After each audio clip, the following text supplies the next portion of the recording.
David, you have always had cars with your name and telephone number on them, and your little man cutting taxes sometimes. Well, yeah, the back of your motorhome has your little man. Reach over to see that plaque. Well, that plaque is sort of fun because there's an interesting story in the plaque too. That's the Trinidad and Tobago Society. That's right.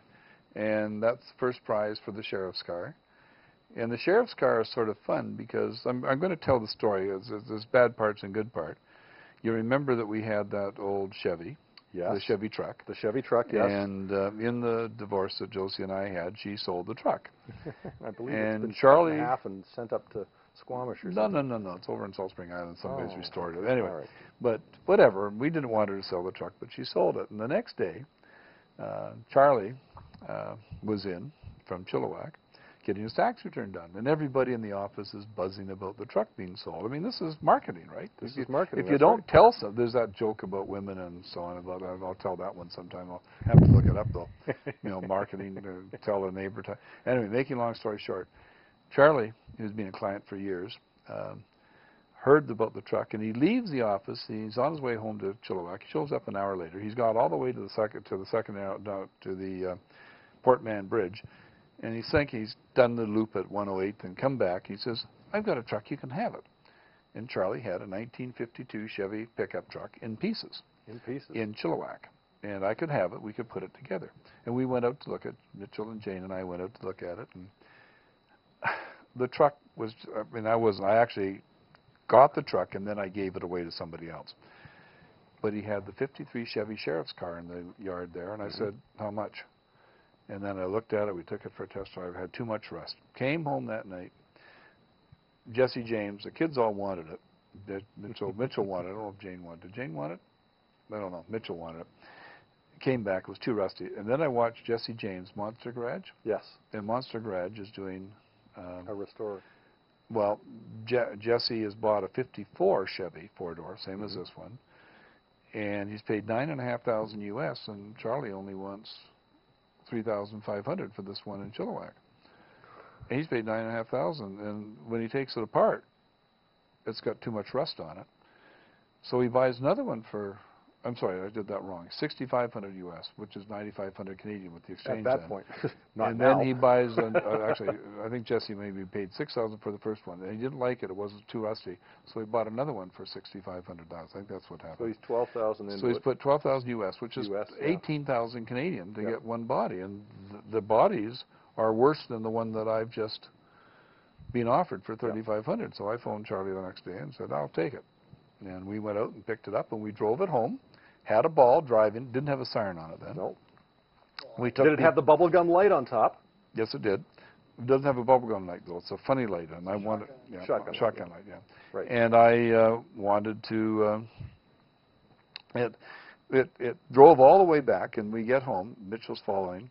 And Charlie had said, because I got the license plate for it and had it with me to drive back, he said, "You can't drive it. You've got to tow it." Or, trailer it. Yeah. And I said, "No, we're going to drive it back." He says, "Wow, what?" I said, "That's all. I got BCAA RV recovery. Right. I mean, I can get a 300-mile tow, right?" So it's a licensed vehicle. So thank you, BCAA, for giving me the confidence to drive it back. So we drove it back, and we stopped at Gloria's place, my starter wife in Surrey. Yes. And we took kids down the street for rides, and we got it back. We parked it at Fountain Tire so they could look it over for me. And Mitchell said he wanted to drive. So I said, "Oh, why not?" So I didn't get to drive. he didn't get to drive it. He was following me in the old Cadillac, that's right. that blue Cadillac. So he starts driving. We get about 10 blocks down the street, and it stalls. It would not start. I wasn't driving. You were. Was I driving when we got down there? I just wanted to go for a ride. Oh, okay. You weren't even driving. I hadn't even gotten in the car yet. Oh, okay. So you've got to ride. So anyway, it stalls. And we get it around the corner, and then Mitchell runs all the way back to Fountain Tire to get a Jeep with cables and a tow chain as well. Yep. And he comes back with a Jeep, and we jumped and it wouldn't start. So we towed it back to Fountain Tire. And when we towed it back, they had to throw away the gas. The gas lines, there had been so much rust and crap in the trunk that driving from Chilliwack to Fountain Tire, it had made it to Fountain Tire, made it 10 more blocks, and that was it. It was funny because I delivered a tax return on Vancouver Island yesterday to Cave Lakes up by Parksville, the cave, Horn Lakes. Oh, the Horn Lake Caves. Horn Lake Caves. And when I found out how far in I'd gone, I recognized I didn't have enough gas, so the guy gave me a couple of liters of gas. And I got back out, and I got to the Temple station down in 19A there, and I ran out of gas as I coasted into the gas pump. It was priceless, and that was in one of the convertibles. Anyway, is this marketing? Because, of course, I'm in the gas station. I got signs. I got my flag flying. Yes. And somebody asked me tax questions, and I give them a card, give them a flag, and give them a pen. And that's right. The major thing with this is that you have an identity that people recognize. You have your name out in front of them all of the time. You give them things like the Fuller Brushman used to do that they use on a day-to-day basis, or they have on their desk. I mean, I don't know how many offices I've been into where there's your coffee cup's no longer being used for coffee. It's got pens in it because you've given them too many pens. Oh, CK&W and C. That's right. But I've got to ask you a question, Richard. Okay. All right. How long have you known me? 20 years, yeah. Some odd You years. drove a car that we I had, did. a Chevette with signs all over the sign. And I drove a Cadillac, too. Yeah.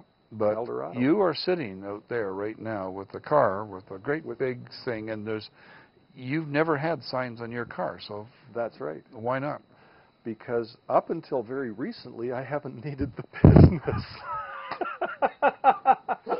So are we going to put signs on our car, Richard? We're going to put signs on our car, but you see, they're going to be different signs because I'm changing my industry. Well, I understand that, but we're going to put signs on your car. Yes, we are. Because it drives me nuts that people drive around and $70,000. I mean, people buy $100,000 Hummers just to put signs on them. Just to put signs on them. That's right. And other people drive around, and the guy will have this Hummer, and everywhere else he goes. Like when I first started out with signs on the cars, with magnetic signs, I used to.